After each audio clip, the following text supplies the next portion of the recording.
una ley a partir.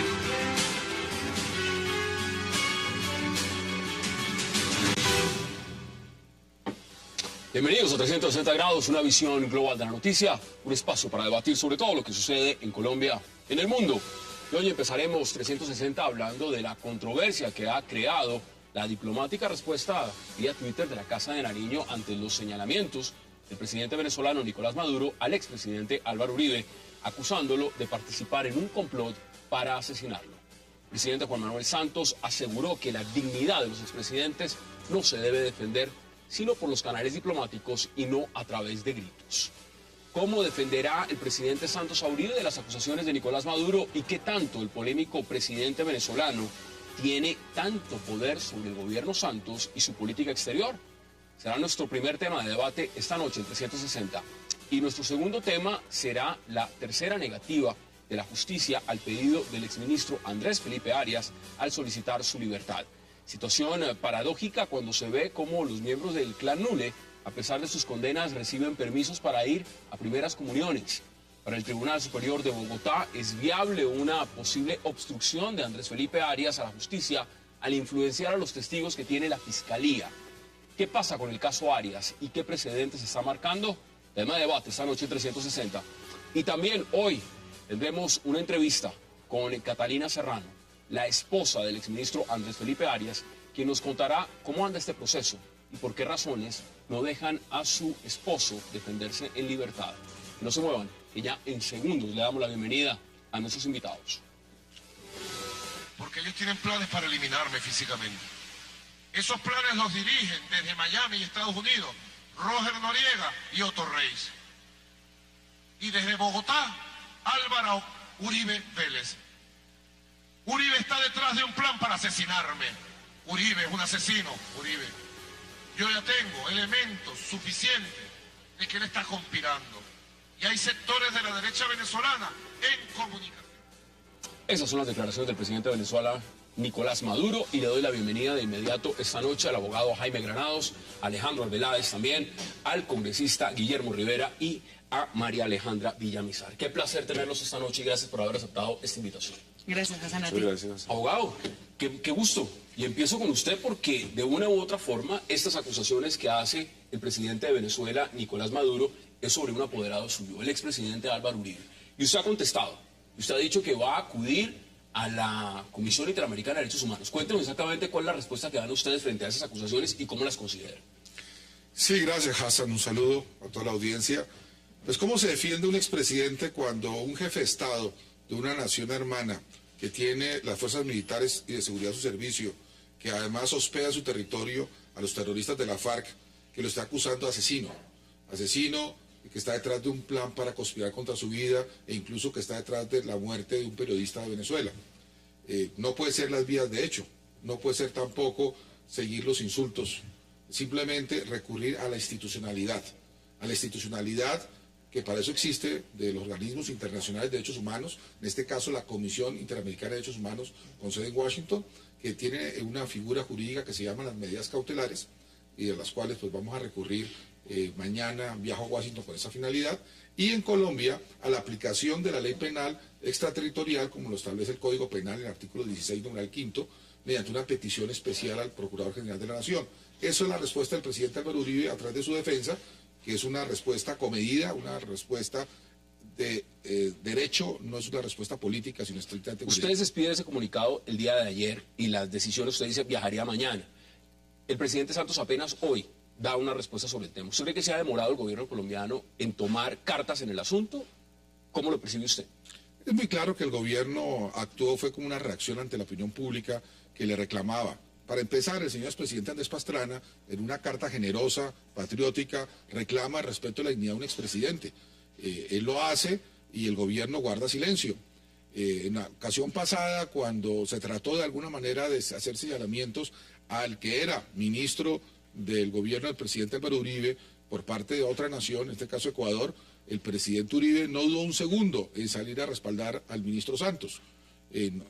No ha sido una práctica en Colombia infrecuente que cuando hay algún señalamiento contra un jefe de Estado, inmediatamente se respete la dignidad del fuero de los expresidentes, que refleja de alguna manera la voluntad popular. Y en este caso no pasó, y solo a regañadientes en un Twitter bastante destemplado, el presidente Ahí lo estamos Santos viendo, ahí está exactamente. Ese es el Twitter que envió el señor presidente Juan Manuel Santos. La dignidad de los expresidentes se defiende mejor, no a gritos ni con insultos públicos, sino por los canales diplomáticos correspondientes. María Alejandra, esa es la posición. ¿Qué dice usted al respecto?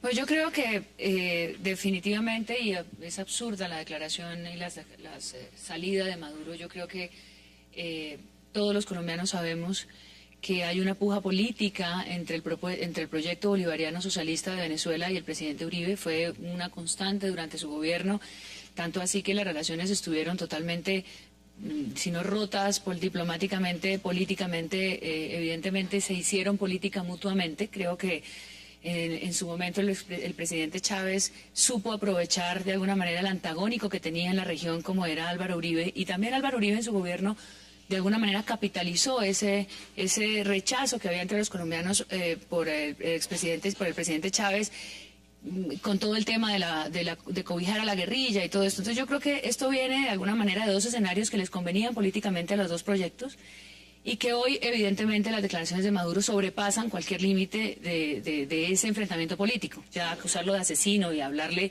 evidentemente de un plan de asesinarlo y todo esto, yo creo que eso está salido, digamos, de proporción. Sin embargo, yo creo que lo de las medidas cautelares, aquí empiezan a juntarse una cantidad de elementos, ¿no? No solamente es el escenario jurídico, que me parece que el presidente Uribe está en todo su derecho de tomar las decisiones que le parezcan y que conduzcan. Sin embargo, hay que decir, obviamente, pues el presidente Uribe es un hombre absolutamente protegido, cuidado, ni más faltaba que el Estado pudiera tener una esguince en la seguridad al presidente Uribe. Pero yo creo que aquí el tema es que todo se está llevando a un extremo que tiene que ver un poco de Pastrana entra en el escenario. Ahora Pastrana hace una carta patriótica, pero Pastrana antes fue el antagónico total de Uribe. Mire lo que dice, debe romper el silencio que ya raya en la complacencia ante esta grave sindicación de quien ha ostentado la más alta dignidad de la nación. Eso lo dice. No, yo creo que Pastrana tiene Pastrana tiene razón en un sentido, digamos, de pedirle esa solidaridad. Hay casos como los que dice el doctor Granados de solidaridad de Uribe con Santos en el momento del ataque de Ecuador. También en el momento en que Pastrana fue presidente y le preguntaron sobre Samper si lo extraditaría o no en una relación política absolutamente contraria. Obviamente dijo que no, porque tenía que salvaguardar el Estado.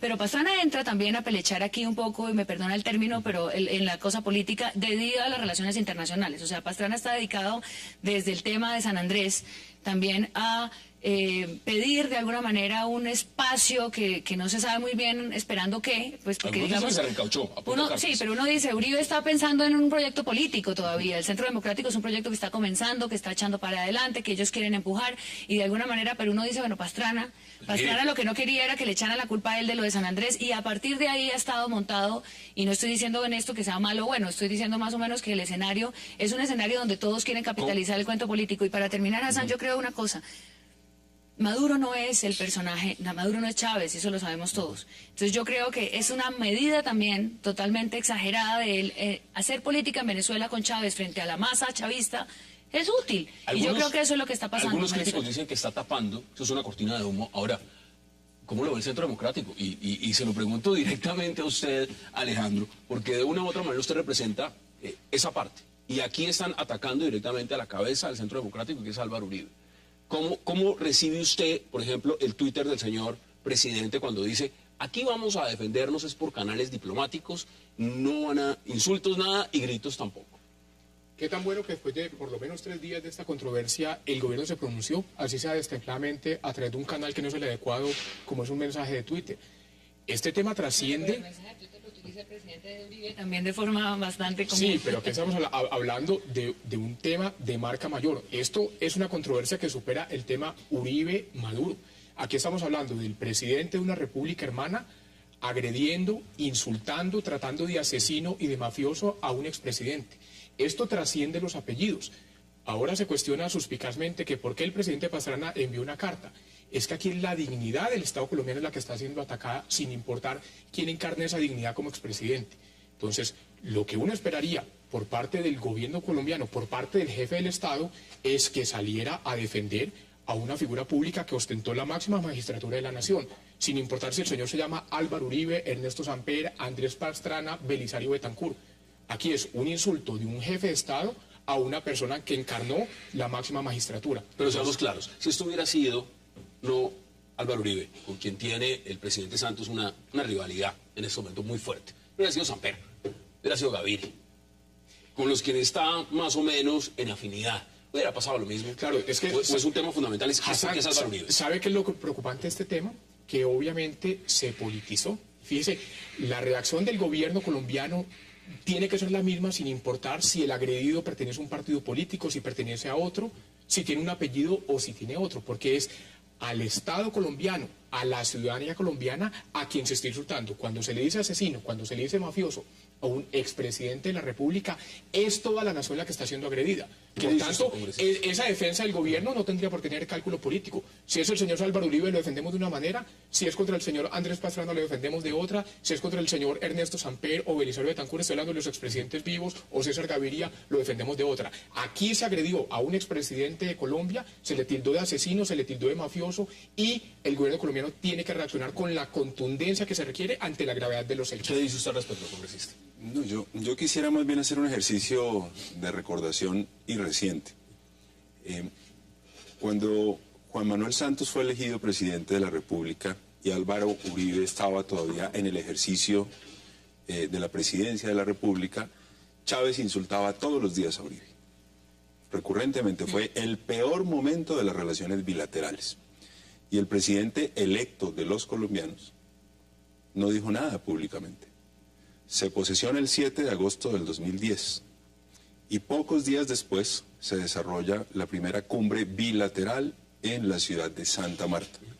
Y luego se filtró en los medios de comunicación que en esa reunión, en un momento determinado, el presidente Santos le propuso al entonces presidente Hugo Chávez: presidente Chávez, yo quiero tener una buena relación con usted, lo único que yo le pido es respeto por la figura del ya expresidente en ese momento, Álvaro Uribe.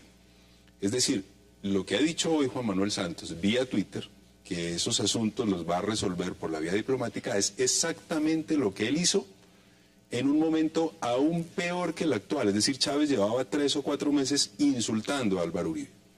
Y quiero además señalar que me parece que las declaraciones de Maduro son demenciales, pero que no de la misma manera demencial pueden esperar los amigos del expresidente Uribe que el presidente Santos salga a defenderlo. Me parece que lo correcto es la vía diplomática. Creo que además así lo hizo en un momento en el que las relaciones entre Uribe y Santos eran inmejorables. Cuando se posesionó, era una posibilidad. Usted recuerda el discurso de Juan Manuel Santos cuando tomó posesión de su cargo. Le hizo tremendo reconocimiento a Álvaro Uribe, que entre otras cosas estuvo sentado ahí en el palco en la Plaza de Bolívar. Y luego, por la vía diplomática, digamos, no de manera estridente, pues le pidió a Chávez respeto por la figura de Álvaro Uribe, lo mismo que va a hacer con Maduro a través de los canales diplomáticos. Y se lo pregunto también por un contexto. Usted conoce muy bien a Jaime Lombana. Y Jaime Lombana, que también ha representado y representa al expresidente Álvaro Uribe, ha dicho que habría que ignorarlo, que realmente la táctica no es de pronto tomar algún tipo de consideración. Pero es que a Uribe no le conviene ignorarlo políticamente. No, pero se lo pregunto, por ejemplo, en la medida de las decisiones que usted ha tomado, ¿es coherente o no? ¿O habría que ignorarlo? Sencillamente dejarlo pasar como si no hubiera dicho nada y hacer de lado los comentarios. ¿Qué opina usted al respecto? Bueno, yo creo que aquí la opinión que cuenta no es la mía, sino del presidente Uribe. El presidente Uribe consultó a Jaime Lombana, que es su abogado, igual que yo lo soy, hace varios años, y decidió optar por mi recomendación. Así que si el presidente Uribe creyó que el camino que yo sugería era el adecuado, pues ese es el que estoy siguiendo. Ahora, frente a lo que ha dicho el representante Rivera, es cierto, totalmente de acuerdo que en ese momento el presidente Santos le exigió a Hugo Chávez, pero recordemos que en ese momento ya yo había denunciado el 6 de agosto del año 2010 ante la Corte Penal Internacional a Hugo Chávez y había demandado ante la Comisión Interamericana de Derechos Humanos las graves violaciones que están cometiendo en el territorio de Venezuela frente a guerrilleros que estaban allá y hoy lo sabemos, hospedados y cuidados por el gobierno de Venezuela. La situación no era fácil. Sin embargo, en una decisión que para eso el jefe de Estado que tomó de apaciguamiento, se fue por esa vía. Pero recordemos que Hugo Chávez después no volvió a insultar al presidente Uribe. Ahora Maduro no solamente Pero lo es un insulta, insulto, es que pasa a otro nivel, escala la situación para cortina de humo. Pero ustedes se acuerdan del grupo, ¿ustedes se acuerdan del grupo de paramilitares, supuestos paramilitares que aparecieron en el Zulia, creo, en Venezuela?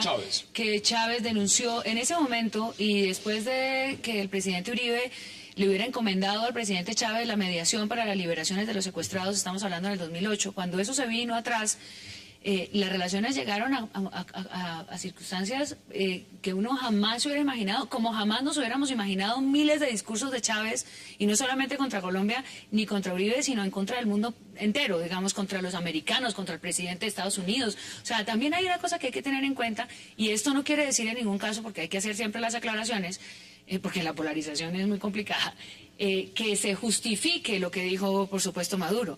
Pero yo sí creo que hay un escenario de la política que tampoco podemos desconocer para volvernos ahora a un escenario exclusivamente delincuencial, por llamarlo así, de una amenaza que es eminente, diciendo Maduro. Ellos están en un problema, digamos, la revolución bolivariana no ha sido nunca políticamente correcta, ni con Colombia, ni con Estados Unidos, ni con la mitad de países del mundo.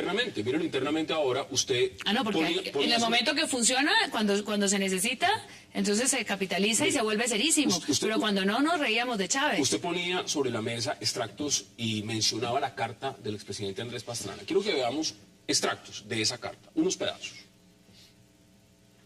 Días pasados, el señor Nicolás Maduro, reconocido por su gobierno como presidente de Venezuela, acusó al señor expresidente de Colombia, doctor Álvaro Uribe Vélez, de asesino.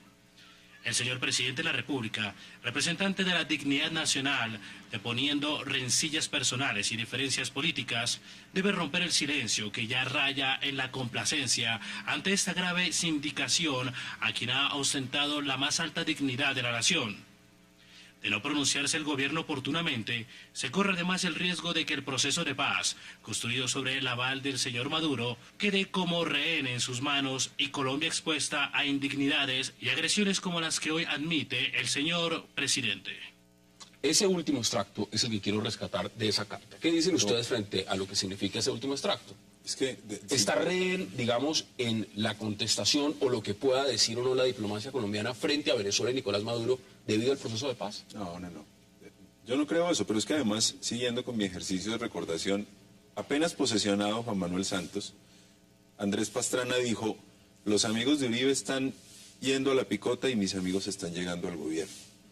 Me parece un comentario bastante elevado de tono, por decirlo de alguna manera. Y ahora él reclama respeto con Uribe. Es que también aquí hay un mar de contradicciones enorme y vale la pena recordarlo. Ahora, yo no creo que ya el gobierno, y comparto la columna de Mauricio Vargas, no sé si fue hoy en el diario El Tiempo, dice, ya el proceso de paz está tan avanzado. No solamente Venezuela hace parte de los países amigos, está el propio Cuba, Chile, Noruega, como para que hoy el proceso de paz dependiera única y exclusivamente ¿por qué lo menciona Pastrana de Venezuela? De tal ¿Usted manera está de acuerdo que, con la opinión? políticamente está amarrado. Pastrana, lo que pasa es que Pastrana políticamente, digamos, quiere pescar en río revuelto y está pescando. Y le digo más, o sea, el mejor favor político que le pueden hacer a Álvaro Uribe hoy es que Nicolás Maduro diga eso. Es que primero es demencial. Segundo, la imagen negativa de de Nicolás Maduro en Colombia es de tal magnitud que recibir una acusación de él políticamente es rentable en Colombia. Por eso, además de lo jurídico, creo que políticamente a Uribe no le conviene quedarse callado. Él tiene que rentarlo políticamente y lo está haciendo. Yo creo que el presidente Pastrana, en la primera etapa de la carta, plantea respeto por la figura de un expresidente. Hasta ahí estamos de acuerdo. Lo otro, si el gobierno está amarrado, si es rehén del apoyo del gobierno venezolano en las negociaciones de La Habana, yo creo que eso es discutible. Yo creo que las negociaciones de La Habana hoy son débiles, por lo menos la injerencia del gobierno venezolano. Cuando estaba Chávez la presencia era más fuerte, pero hoy en día la gobernabilidad del cuestionado presidente Maduro en la misma Venezuela es bastante limitada como para ser un factor fundamental en la mesa de juego de las negociaciones de La Habana. No creo que el gobierno venezolano está atrapado en las negociaciones de La Habana y que el gobierno colombiano sea también rehén de esa relación con Venezuela. Hassan, pero yo en ese tema de la paz sí me detendría un momento. No se trata del papel de facilitación que puede hacer el gobierno de Venezuela en la mesa. O sea, la mesa tiene su dinámica. Y en esa dinámica las partes están teniendo ya una soberanía, digamos, en la cual no necesitan que alguien venga a convencer a las FARC de aceptar un acuerdo con el gobierno, ni el gobierno necesita a Venezuela para eso. Lo que sí creo es que hay un origen del proceso de paz y unas circunstancias especiales en las que Venezuela fue fundamental. O sea, yo acabo de venir de La Habana, hablé con todos los jefes de la guerrilla y evidentemente el tema de Venezuela no solamente está en su, digamos, en su agenda en términos de saber la solidaridad que en su momento o lo que sea, con anuencia del gobierno del presidente Santos, ha tenido el gobierno de Venezuela para este proceso de paz que fue fundamental, sin el cual no hubieran podido salir los guerrilleros para Colombia, sin el cual no se hubieran podido hacer los primeros acercamientos, sin el cual no se hubieran podido hacer los contactos. Y a lo que voy es, esto no hace de Santos rehén del proceso. Esto lo que hace es una decisión calculada y pensada y estratégicamente diseñada por el presidente Santos cuando dice usted es mi mejor amigo para hacer la paz. Y si el objetivo de Santos es concretar la paz, y para eso utilizó los canales de Venezuela que estaban a la mano, a mí me parece legítimo y me parece válido en procura de ese proceso. ¿Están de acuerdo? Yo discrepo muy respetuosamente, no de lo que se ha dicho, sino lo que implícitamente no se ha dicho. Porque es cierto, Venezuela fue muy importante para llegar a La Habana, pero yo creo que el presidente Santos es rehén del proceso de paz de Caracas y de La Habana, no por donde llegó, sino donde va a terminar. ¿Por qué? ¿A qué le tiene miedo la guerrilla? ¿Qué pasaría si no se firma un acuerdo de paz en La Habana? ¿A dónde van a regresar los guerrilleros? ¿A la selva colombiana? ¿Al Cauca? ¿Donde han a la estado Macarena? 50 años? En Venezuela. ¿Donde Y han es estado ahí 50 el tema. años? En Venezuela es donde ellos esperan regresar, donde han tenido el auxilio en los últimos años. Y en ese sentido, cierto grado de control por lo negativo ejerce Venezuela. Si Venezuela le dice a los guerrilleros, ustedes no aspiran a regresar a nuestro territorio, o firman la paz o la firman, pues está en un escenario muy diferente a saber que van a tener siempre el refugio de Venezuela. Así que en ese sentido sí creo que eso creo que puede tener razón, pero digamos que la paz no la van a firmar las FARC por la razón de llegar o no, de tener dónde llegar o no después de que fracase eventualmente el proceso de paz. O sea, las razones que están más allá del proceso de paz no es tener refugio o no tener refugio en Venezuela. Cuando no lo tuvieron, estuvieron y vivieron y permanecieron y existieron durante muchos años. Así María Alejandra, yo creería una cosa. Eso me parece que es también como... Las FARC hubieran tenido como retaguardia, como sector de protección, el Estado venezolano, el territorio venezolano, yo creo que la realidad de las FARC sería muy Hablemos de Iván Márquez, señor Grande. Es decir, gran parte del secretario de las FARC se protegía en Venezuela.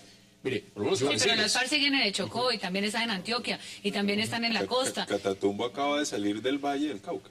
Sí, pero, a ver, tendría que aceptemos atravesar que la los cordillera de los Andes para los llegar a comandantes Venezuela. guerrilleros están en su mayoría en territorio venezolano, protegidos por autoridades venezolanas. Eso no se puede desconocer. A mí me tocó vivir como viceministro de Defensa del gobierno Uribe, lo que era la realidad de los grupos de guerrilleros de las FARC atacando en Colombia, básicamente en el área del Catatumbo, en el área de Arauca, secuestrando y luego cruzando el río y refugiándose en territorio venezolano. Hoy, estamos en este programa, hoy lunes 6 de mayo, las extorsiones, las vacunas a los ganaderos de Arauca se pagan en el lado venezolano, al otro lado del río Arauca. No, pero sin desconocer eso, o sea, es una realidad que en Venezuela han tenido refugio, eso no lo vamos a desconocer.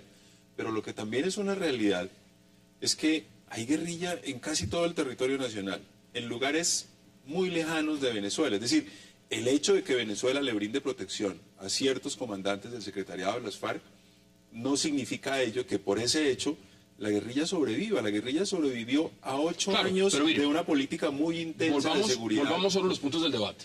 Y sobre esto quiero que empecemos a sacar las conclusiones. Es para reafirmar que no necesariamente la relación Santos tiene que Maduro está rehén de los diálogos en La Habana. Me parece que eso no es del todo cierto. Ha dicho claramente el presidente que va a usar los canales diplomáticos. Y se sabe que la canciller María Ángela Holguín ha sido de las pioneras en restablecer las relaciones de la manera como se tienen en este momento con Venezuela. Es decir, hay una gran complacencia por Nicolás Maduro cuando era canciller y María Ángela Holguín en los acuerdos que llegaron. Se pone eso en tela de juicio si puede de alguna forma, por medios diplomáticos, llegar realmente a haber un llamado de atención a Venezuela por las declaraciones de Nicolás Maduro, o sencillamente esto no va a pasar nada.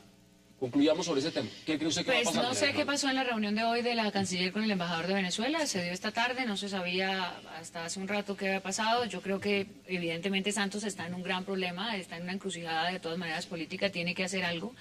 Y creo que lo irá a hacer por las vías diplomáticas. En algún momento, yo no creo que se genere una nota de protesta. Ni nada por ese estilo. Yo creo que no, que el gobierno Santos no va a llegar allá. Ahora, si pasa, me parece que tampoco podría, digamos, que tampoco se afecta el proceso. Yo no creo que porque le diga a Maduro, hey, así no es, como están las cosas, cuando le diga así no es, tampoco se le va a dañar el proceso de paz y tampoco le está faltando, pues, digamos, a ese acuerdo que lograron para apoyar la paz. Yo lo que creo sí es que es mucho más complejo el apoyo de Venezuela en términos conceptuales al proceso de paz como proyecto bolivariano, como proyecto revolucionario, lo que usted sea, que las FARC se imaginen ellos allá en su imaginario solo lo que puede hacer, digamos, en términos simbólicos, que en lo que en la práctica signifique para ellos pasar la frontera o no. 15 segundos, porque te quiero la pausa ya mismo.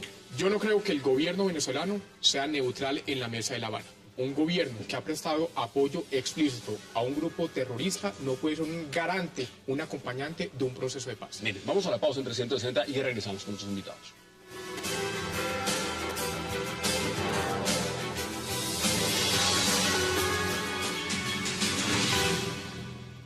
Dura acusación de la dictadura descabellada por el fraude y la violencia, una única respuesta, que se repitan las elecciones. Regresamos a 360. Deme sus conclusiones, abogado, sobre lo que significa si, en su opinión, va a haber una nota de protesta, algún reclamo o de aquí no pasa nada. Eso se queda como está. La verdad, nunca pensamos, por la vía del presidente Álvaro Uribe, que el presidente Santos hiciera algo. Creo que lo único que hizo este proceso fue confirmar muy bien que el presidente Santos prefiere colocar por encima de los intereses nacionales las rencillas personales. Y creo que hay múltiples ejemplos, y este es uno más de ellos. ¿Usted qué piensa? No, yo creo que, como lo ha hecho desde el 7 de agosto del 2010, el presidente Santos ese tipo de diferencias las resuelve por los canales diplomáticos, sin estridencias, con mucha prudencia, y seguramente ya lo está haciendo. Bueno, quiero preguntarles ahora por Hassan, el tema. lo último. Agréguele. Yo creo que Santos y Uribe tienen que hablar. ¿Usted sí cree que vayan a hablar? No van a hablar. Pero yo sí creería que el país debería forzarlos a hablar. Porque es que aquí hay cosas de por medio de verdad trascendentales para el país. Y no puede seguir que en esta discusión de los dos, que el uno le dijo al otro, que el otro no sé qué, se lleven de por medio una cantidad de Pero temas mire que ya el presidente trascendentales Pastrana del ahora país. cada nada manda cartas. Cada No, 15 días. pero estoy hablando de Pastrana, es otra cosa. Estoy hablando de Uribe y de Santos. ¿Quiere agregarle usted algo? Sí, yo creo que a la diplomacia colombiana le falta carácter, tener buenas relaciones con el gobierno bolivariano de Venezuela. Cuando no se ponen los temas de fondo sobre la mesa, es relativamente fácil. Aquí hay un tema de fondo y hay un régimen semidictatorial en Venezuela, que el gobierno colombiano, asistiendo a la posición del señor Maduro, de alguna manera ha legitimado. Hay un gobierno que explícitamente ha apoyado al grupo terrorista de las FARC y ese tema no se discute por parte de la diplomacia. Entonces, tener buenas relaciones no es simplemente tener una diplomacia cosmética. pero tener mire- buenas relaciones es poner los temas Mire de lo que dice fondo. María Alejandra. Tienen que hablar, y se refiere específicamente al expresidente Uribe y al presidente Santos. Yo creo que el tema, usted se reúne yo con creo el que el tema no presidente. es, yo creo que el tema no es personal, Hassan. Yo creo que el tema es de políticas. Aquí hubo un evidente cambio de rumbo. Comparemos lo que es el discurso de posesión del señor Juan Manuel Santos el 7 de agosto del 2010 y lo que se hizo hoy. Pues sí, lo que se pero hizo hoy cada, son políticas. pero cada- El de posesión, el que está, el hablo de la paz. Que tiene Entonces la llave miremos de la paz. los inamovibles que se mencionaron en ese momento para llegar a un proceso de Pero si los negociación. movibles eran de Uribe y ahora está gobernando Santos. Yo lo que veo es que de todas maneras, Elegido con las políticas de Uribe. pues sí, pero los votos son de él, el nombre era de él es el presidente, él tiene que tener ¿Usted autonomía. cree, María Alejandra, que Él los tiene 9 tener millones autonomía. de votos eran de Juan Manuel Pues en Santos? términos democráticos sí. ¿Qué hacemos? Bueno, ¿Cómo tenemos hacemos? elecciones en el 2014, por fortuna. Sí, para claro, eso. por eso es que tienen que hablar, porque como ustedes están en elecciones y Santos se quiere reelegir, entonces Nosotros estamos retomando el rumbo. función de eso se van a llevar por delante una cantidad de cosas que el país no puede esperar. Agréguele lo que no van a dejar tiempo para hablar. La verdad, el 2014 será la prueba de fuego. Una democracia se valida es mediante el voto popular. Entonces, este debate yo creo que va a ser estéril porque nunca se podrán poner de acuerdo dos personas cuando uno sienta que el otro la ha traicionado. Y los uribistas sentimos que aquí hubo una traición. Y eso no lo va a quitar nadie. Y hoy que había la oportunidad de rectificar esa visión, con un mínimo ejemplo, el mínimo gesto, no se hizo. Así que cuando se dé el debate electoral, serán los colombianos los que decidan ¿Quién tiene la razón? Eso lo que quiere decir es que el uribismo estaba reeligiéndose en cuerpo ajeno, pero en su mente. O sea, lo que querían era reelegir a Uribe en el cuerpo de Juan Manuel Santos. Ahora, reelegir Terrible las políticas. Hombre. Reelegir las políticas, no las Ustedes lo que personas. querían era que Juan Manuel Santos las actuara elecciones como ya vienen. actuaba Uribe. Estamos encima y todo el mundo lo sabe. Mire, les cambio de tema. El tema de Andrés Felipe Arias. Hoy, por tercera vez, evidentemente, solicitó la libertad y no se la dieron. Usted como abogado penalista, ahí, ¿qué se puede determinar cuando el Tribunal Superior de Bogotá dice, mire, aquí puede manipular pues, las versiones, los testigos de la Fiscalía? ¿Debe este hombre o debió tener la oportunidad de defenderse en libertad o no? ¿Cómo lo percibe usted? No, siempre en un sistema acusatorio hay que prevalecer la libertad. El artículo 295 así lo dice. Lo que ha ocurrido con el caso del exministro Arias es muy preocupante. Más allá del respeto que hay que tener por las providencias judiciales, siempre hay que respetarlas, uno puede discrepar de ellas. Y una persona en donde, en el caso del exministro Arias, ya su juicio está muy avanzado, toda la prueba de la Fiscalía se presentó, no hay ninguna prueba de cargo pendiente de practicarse. ¿Qué obstrucción de la justicia puede haber? ¿Qué es lo que motiva su encarcelamiento? La verdad, con el presidente que logramos en el caso de Hernando Moreno, era perfectamente aplicable a este supuesto. No entiendo las razones por las cuales el tribunal finalmente, por vía de un magistrado, tomó una decisión contraria, que repito, en todo caso hay que respetarla. ¿Qué dice usted, congresista? También como abogado, como Sí. congresista y como alguien que de pronto puede estar en la oposición a lo que representa el uribismo, lo que sea. No, pues dos claridades. Primero, también respeto las providencias judiciales. Y no conozco esta providencia. Luego, digamos, mis opiniones van a ser muy superficiales frente a lo que he escuchado en los medios. Segundo, pues además es de público conocimiento, Andrés Felipe Arias no hace parte de mis afectos políticos. Pero lo que yo sí creo es que hay que revisar la política criminal de este país, porque es que la regla general es que quien vaya a la cárcel es quien esté condenado, y que quien esté siendo investigado y vaya a prisión deba ser la excepción. Pero me parece que es demasiado discrecional de los jueces de control de garantías la decisión en frente a la privación de la libertad de una persona que está sindicada, es decir, investigada.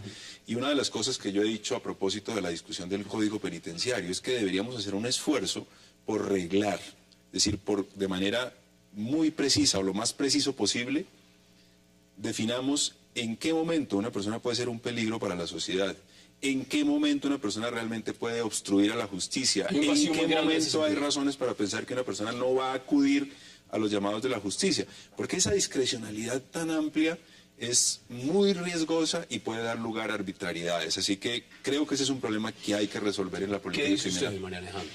Yo creo que Andrés Felipe Arias es un símbolo de esa etapa pues tan fuerte de la polarización de este país. Yo creo que, y voy a entrar también un poco de forma superficial sobre los detalles de la providencia, pero yo sí creo que no tiene explicación hoy en día frente a una persona que ha cumplido, digamos, con la disposición que le han ordenado, ha estado recluido durante, ¿cuántos meses van ya? 21 meses, donde ha asistido, digamos, ha cumplido con los requerimientos que le ha puesto el proceso y que al final está siendo víctima del aparato de justicia de Colombia, como están siendo, como que todos los días nos decepciona. O sea, usted hablaba al comienzo de que íbamos a hablar del tema de los NULE, entonces le dan permiso al NULE para ir a la primera comunión del hijo. Sí, claro, eso lo puede disponer un juez porque así la ley lo permite. ¿Ya lo van a investigar? Pero ¿cuáles son las condiciones para determinar en el mismo caso subjetivo si es un peligro para la sociedad o en el caso de NULE, que es un tema personal de tanta relevancia como la primera comunión que tiene posibilidad de viajar? O sea, yo sí creo que la justicia nos da unos ejemplos terribles todos los días de injusticia y que creo que todavía, eso sí que nos hace todavía estar en un país que se tiene que cuestionar a sí mismo el nivel, digamos, de preparación que tiene para el nivel de problemas que tiene. O sea, es yo creo interesante la perspectiva como lo planteaba usted, congresista. Es decir, hay gente que se regocija de ver gente en la cárcel y no tienen una condena. Están en un proceso de investigación dentro de un juicio. La presunción de inocencia. La gran pregunta es, Alejandro, si en este país la gente se puede defender en libertad o no. O tiene que defenderse desde la cárcel, que esa es la gran pregunta. Hay que defenderse con plata, para empezar. Ese es el otro tema. No, aquí no podemos tener el Estado carcelero. Yo creo que el caso de Andrés Felipe Arias es una vergüenza para la justicia colombiana, una justicia que dentro de esa polarización que mencionaba María Alejandra se ha politizado, y cuando en una sociedad la justicia se pone al servicio de la política, pues apague y vamos. Andrés Felipe Arias, un funcionario honesto, una persona joven que incursionó a la política, que hizo una gran transformación del sector productivo del campo, que ahí están los resultados y sin embargo, por enemistades políticas, hoy está bajo arresto, lleva 21 meses en la cárcel, separado de su familia, porque en teoría representa un peligro para la sociedad. En este Estado colombiano, los violadores tienen la casa por cárcel y Andrés Felipe Arias sí tiene que estar separado de su familia en una Pablo cárcel. Granados, algo que quiera agregar para concluir este debate, porque vamos en segundos, después de que ustedes se levanten de esta mesa, va a tener la oportunidad de entrevistar a Catalina Serrano, que es la esposa de Andrés Felipe Arias. ¿Algo que quiera agregar usted para concluir este tema? Sí, quisiera rescatar el llamado que hace el representante Rivera acerca de la política criminal. Creo que el Congreso tiene mucho que ver en esto, y ya tiene mucho que ver por omisión, porque finalmente son las leyes las que aprueba el Congreso las que permiten que esto ocurra. Cuando se aprobó el sistema acusatorio con la ley 906, solo el 6% de las personas iba a la cárcel. Cuando se aprobó la ley 1142, pasó a ser el 32%. Y esa tendencia se ha ido agravando después de la aprobación de las leyes 1453 y 1474. Así que realmente me parece que el Congreso tiene mucho que ayudar para que se respete el principio de libertad, de presunción de inocencia y que la prisión preventiva sea una excepción y no una regla. Jaime Granados, gracias por aceptar la invitación. Alejandro Veláez también, gracias como siempre. Por supuesto, congresista Rivera, gracias por haber estado acá. Y María Alejandra Villamizar, como siempre. Gracias, Hassan. Vamos a la pausa y al regreso volvemos con Catalina Serrano, la esposa de Andrés Felipe Arias, el exministro de Agricultura.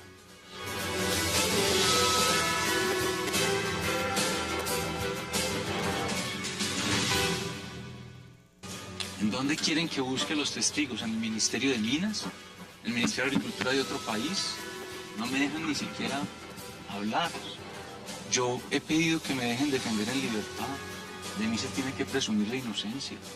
Pero no lo están haciendo. ¿Por qué? Porque soy Andrés Felipe Arias, no más. Esto es como un delito de autor. ¿Dónde está la presunción de inocencia? ¿Por qué me tienen que tener debilitado lejos de mi esposa y de mis hijos para defenderme? Es que, ¿cómo así que yo voy a influir en los testigos de la defensa? Por Dios, es totalmente diferente a lo que dijo el magistrado anterior.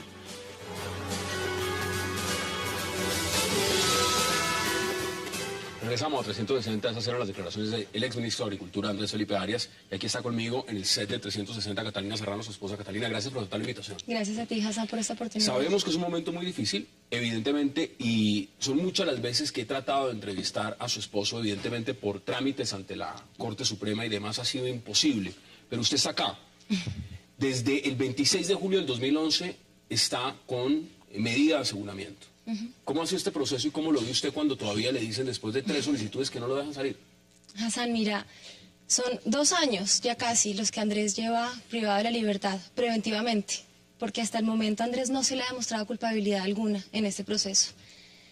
De todos los testigos de la Fiscalía no ha habido uno solo que haya podido decir algo en contra de Andrés.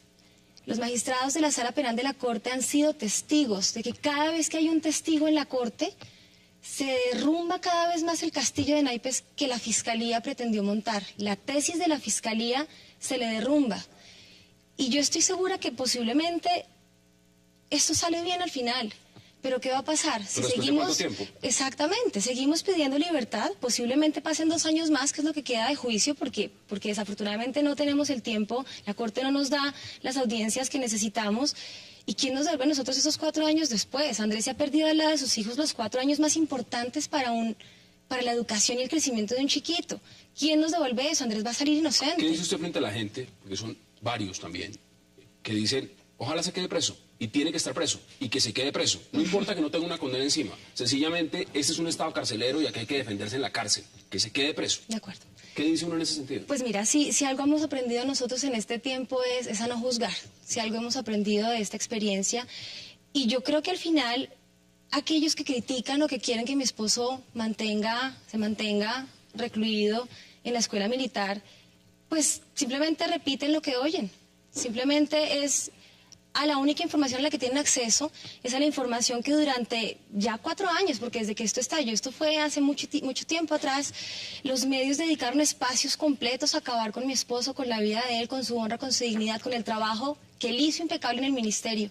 Pero ahora que se empiezan a caer los testigos de la Fiscalía, el proceso de la Fiscalía, los medios no disponen del mismo espacio para recuperar para permitirle a Andrés recuperar esa dignidad, digamos. Cuando así. dicen que puede manipular los testigos, ¿cómo podría hacerlo? Es decir, el fiscal ha dicho que a través de las redes sociales, ahora supuestamente faltaban 14, usted me corregirá, testigos, al final decidieron que 6 no eran necesarios. ¿Cómo puede él manipular testimonios que ya se dieron? Mira, empezando por ahí. Es que eso es lo absurdo de todo. Lo que pasó hoy es un magistrado que desatiende completamente los argumentos de la defensa y los argumentos de la Procuraduría, que ha defendido la libertad de Andrés. Los desatiende completamente. A todos los testigos de la Fiscalía se les ha preguntado en la sala penal si Andrés Felipe Arias les pidió que beneficiaran a algún agricultor, si Andrés Felipe Arias les pidió que cambiaran versiones, si Andrés Felipe Arias les pidió que hicieran algo indebido. Y no ha habido uno solo que pueda decirlo. Entonces, en los testimonios de la Fiscalía. Entonces la Fiscalía no pudo demostrar con sus testigos culpabilidad de mi esposo y quiere hacerlo con los testigos de Andrés, de la defensa. Entonces resulta que hoy en día cualquier persona que esté siendo investigado, esté llevando un proceso como el que tiene mi esposo, tiene que privarse de la libertad o lo tienen que encerrar cuando sus testigos van a defenderlo. Es que es absurdo, es que en este país pasa eso con mi esposo. ¿Qué piensa usted de Vivian Morales?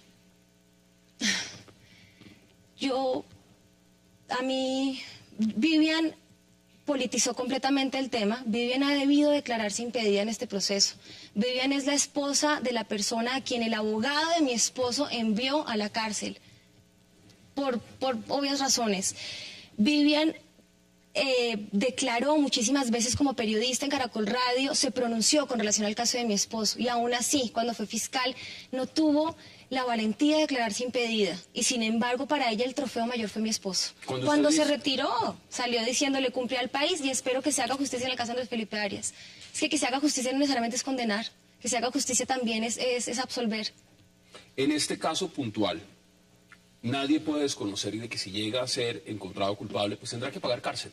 La gran pregunta es, ¿por qué una persona tiene que estar más de 2 años detenido si puede fácilmente tener los privilegios de defenderse desde la libertad? En este caso, ¿cuál es el antecedente que se está dando? Porque el caso de su esposo es muy mediático, justamente por ser Andrés Felipe Arias. Pero como él hay miles de colombianos presos en este momento que no tienen cómo contratar un buen abogado, no tienen cómo asesorarse y que están exactamente sufriendo el mismo calvario. Claro. Andrés Felipe entra a la escuela de caballería porque en ese momento la fiscal Vivian Morales dice que por haber visitado a sus compañeros, excompañeros del Ministerio de Agricultura a la cárcel, obstruyó la justicia.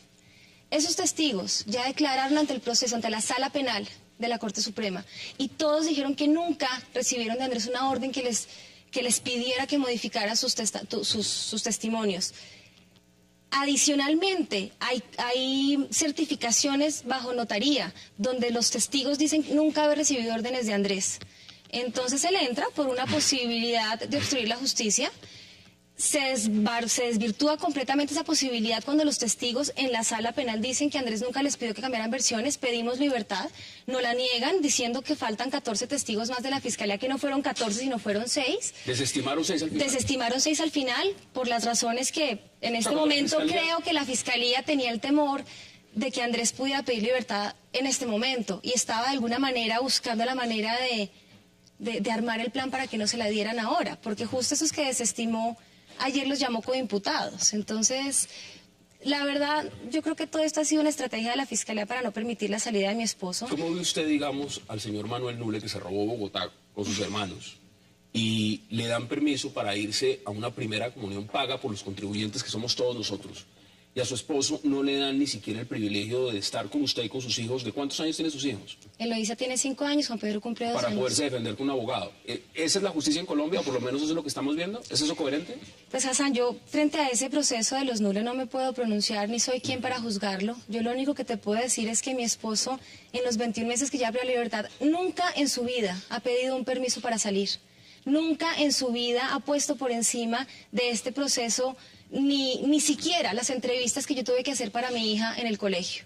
Ni siquiera para eso, que es un momento tan importante, donde se requiere de papá y de mamá en los colegios para la entrevista de ingreso de entrada a los niños. Y ni siquiera para eso lo pidió. En alguna oportunidad estuvo muy enfermo y ni siquiera para eso quiso pedir que lo sacaran a una clínica. Tuvo que morirse del dolor, esperar a que un médico domiciliario fuera a atenderlo, porque Andrés no es capaz de hacerlo. Inclusive, perdóname, te digo esto, Hassan, la gente no se imagina lo que significa estar privado de la libertad. Yo no sé qué hicieron los nules, si lo hicieron o no lo hicieron, o qué han hecho muchas personas, pero lo que se siente estar privado de la libertad, alejado de sus hijos y de sus familias, es muy doloroso. Nosotros no podemos juzgar lo que se siente. ¿Es un preso político, en su opinión? Definitivamente. Es decir, está detenido, está en este momento y puede llegar a ser condenado, ¿es por ser uribista o por ser Andrés Felipe Arias o por haber defendido esas banderas? Definitivamente es un preso político, pero yo en este momento quiero pedirle, en este caso a Hassan y a todos los que en este momento nos estén escuchando, que despoliticen el caso de mi esposo, Andrés Felipe Arias. Hoy en día es un ser humano que tiene familia, que tiene hijos, que tiene unos padres, que tiene... O sea, son muchas las familias que se han visto afectadas por esta situación y ya suficiente con el tema. Andrés no puede ejercer política. Ya, despoliticen el tema. Ya lo sancionó. Ya lo sancionó, entonces... Ya déjenos en paz. ¿Nosotros acaso creen que nos quedan ganas de continuar en esto después de lo que hemos vivido? Yo quería creer en la justicia, yo creo en los magistrados, yo creo en la Corte. Ellos han sido los únicos que hasta el momento han garantizado los derechos de mi esposo en este juicio. Pero lo que ha pasado ahora, ¿cómo yo puedo hablarles a mis hijos de justicia y de que la justicia existe y hablarles de lo bueno que significa la justicia si desde que nacieron lo único que han visto es un papá que no puede salir a estar con ellos ni llevarlos al paradero? Pues le resumo, en esta mesa habían 4 posiciones, entre ellos antagonistas políticos como el congresista Guillermo Rivera y personas en la oposición al uribismo que han dicho que el proceso de Andrés Felipe Arias es un absurdo desde el punto de vista jurídico. Y queríamos por lo menos tenerla a usted, porque sabemos claramente que hemos hecho las peticiones y el proceso para entrevistarlo a él es supremamente complejo. Catalina Serrano, gracias por habernos acompañado esta noche en 360. Y a ustedes, gracias por acompañarnos. Nos vemos mañana de nuevo aquí en 360 para seguir debatiendo toda la agenda política de Colombia y del mundo. Hasta una próxima oportunidad.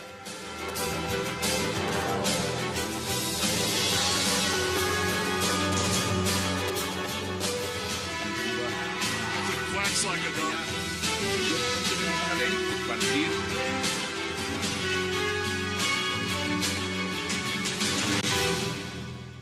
reclama respeto a la dignidad de un expresidente. Él lo hace y el gobierno guarda silencio. En la ocasión pasada, cuando se trató de alguna manera de hacer señalamientos al que era ministro del gobierno del presidente Álvaro Uribe por parte de otra nación, en este caso Ecuador, el presidente Uribe no dudó un segundo en salir a respaldar al ministro Santos.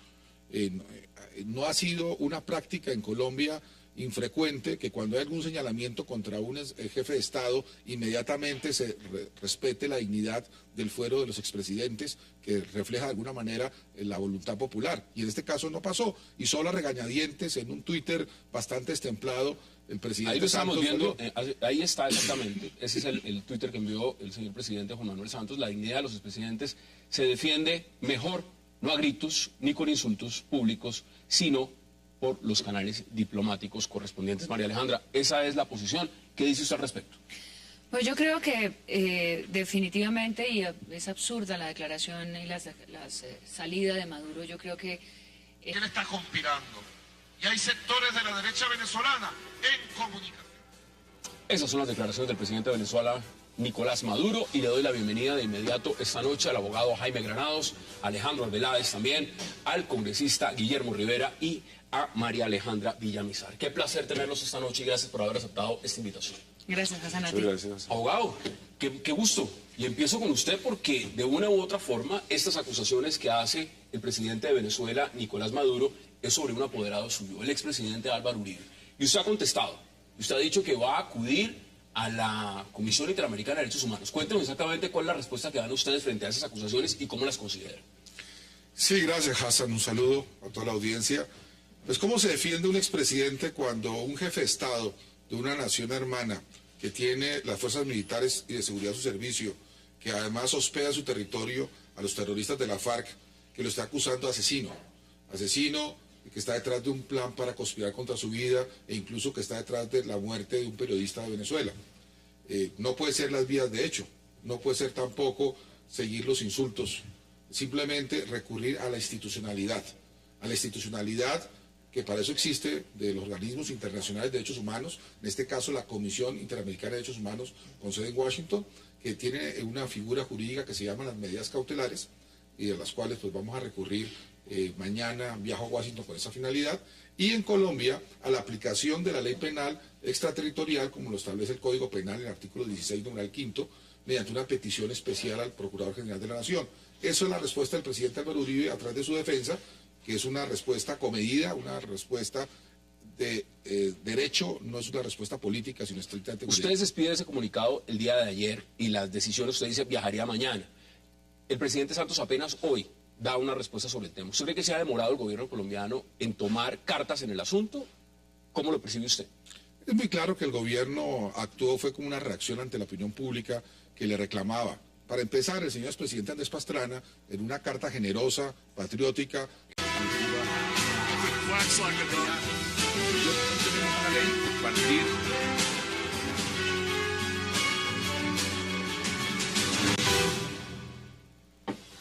Bienvenidos a 360 grados, una visión global de la noticia, un espacio para debatir sobre todo lo que sucede en Colombia, en el mundo. Y hoy empezaremos 360 hablando de la controversia que ha creado la diplomática respuesta vía Twitter de la Casa de Nariño ante los señalamientos del presidente venezolano Nicolás Maduro al expresidente Álvaro Uribe, acusándolo de participar en un complot para asesinarlo. El presidente Juan Manuel Santos aseguró que la dignidad de los expresidentes no se debe defender sino por los canales diplomáticos y no a través de gritos. ¿Cómo defenderá el presidente Santos a Uribe de las acusaciones de Nicolás Maduro y qué tanto el polémico presidente venezolano tiene tanto poder sobre el gobierno Santos y su política exterior? Será nuestro primer tema de debate esta noche en 360. Y nuestro segundo tema será la tercera negativa de la justicia al pedido del exministro Andrés Felipe Arias al solicitar su libertad. Situación paradójica cuando se ve cómo los miembros del clan Nule, a pesar de sus condenas, reciben permisos para ir a primeras comuniones. Para el Tribunal Superior de Bogotá es viable una posible obstrucción de Andrés Felipe Arias a la justicia al influenciar a los testigos que tiene la Fiscalía. ¿Qué pasa con el caso Arias y qué precedentes se está marcando? Tema de debate esta noche en 360. Y también hoy tendremos una entrevista con Catalina Serrano, la esposa del exministro Andrés Felipe Arias, quien nos contará cómo anda este proceso y por qué razones no dejan a su esposo defenderse en libertad. No se muevan, que ya en segundos le damos la bienvenida a nuestros invitados. Porque ellos tienen planes para eliminarme físicamente. Esos planes los dirigen desde Miami y Estados Unidos Roger Noriega y Otto Reis.